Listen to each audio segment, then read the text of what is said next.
आगामी होणाऱ्या विविध विभागातील महाभरतीत बोगस आदिवासींना संधी देण्यात येऊ नये व 6 जुलै 2017च्या सर्वोच्च न्यायालयाच्या निकालानुसार बोगस आदिवासी कर्मचारी विरुद्ध निर्णयाची अंमलबजावणी करण्यात यावी याबाबत शहीद वीर बाबूराव शेडमाके व क्रांतीसूर्य बिरसा मुंडा मूळ वंशज हक्क संरक्षण कृती समितीच्या वतीने राज्यपाल तथा राज्याचे मुख्यमंत्री यांना मूल येथील उपविभागीय अधिकारी यांच्या मार्फत निवेदन देण्यात आले। यावेळी समितीचे अध्यक्ष लक्ष्मण सोयाम, सरचिटणीस देवानंद कोकोडे,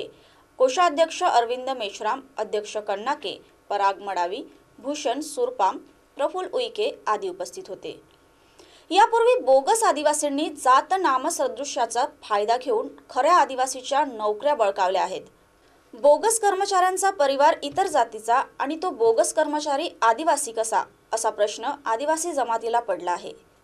त्यामुळे आगामी महाभरतीत बोगस आदिवासींना शासनाने संधी देऊ नये व जात वैधताशिवाय नियुक्त आदेश देऊ नये अशी मागणी निवेदनातून करण्यात आली आहे। आगामी होणाऱ्या महाभरतीमध्ये बोगस आदिवासी शिरकाव करून खऱ्या आदिवासीच्या युवकांच्या नोकऱ्या बळकावण्याची शक्यता आहे। म्हणून शहीद वीर बाबूराव शेडमाके तथा क्रांतीसूर्य भगवान बिरसा मुंडा आदिवासी समाज कृती समितीच्या वतीने माननीय मुख्यमंत्री राज्यपाल महोदय यांना निवेदन देण्यात आलं आहे की या आगामी भरतीमध्ये खऱ्या आदिवासी युवकांना संधी द्यावी आणि नियुक्तीची पत्रे देण्यापूर्वी त्या उमेदवाराकडून जात वैधता प्रमाणपत्र मागून घ्यावं आणि त्यानंतरच त्यांना सेवेत नियुक्त करावं। की जी महाभरती होणार आहे या महाभरतीमध्ये जे बोगस आदिवासी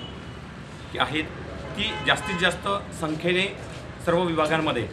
कार्यरत आहेत आणि यानंतर जी काही भरती आहे त्या भरतीमध्ये अशा पद्धतीचे बोगस यांना संधी मिळू नये यासाठी म्हणून शासन स्तरावरती की ज्या भरती आहे त्यामध्ये त्या भरती देताना नियुक्ती आदेश देताना त्यांचे जे काही वैधता प्रमाणपत्र आहेत ती दिल्याशिवाय या ठिकाणी कुठल्याही उमेदवाराला आदेश देण्यात येऊ नये, जेणेकरून जे खरा आदिवासी आहे त्या आदिवासीतील सर्व विद्यार्थ्यांना सर्व मुलांना त्या घटकातील वंचित घटक जे काही आर्थिक दुर्बल घटक आहेत त्या सर्व स्तरातील विद्यार्थ्यांना त्या उमेदवारांना योग्य न्याय देता येईल आणि खऱ्या आदिवासींना त्याचा फायदा घेता येईल। विभागीय दंडाधिकारी यांना निवेदन देण्यात आले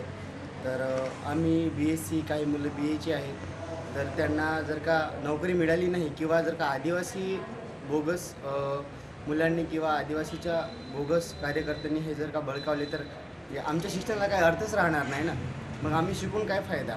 यासाठी आज आम्ही निवेदन दिलेले आहे तरी आमचा ठराव पास करण्यात यावा।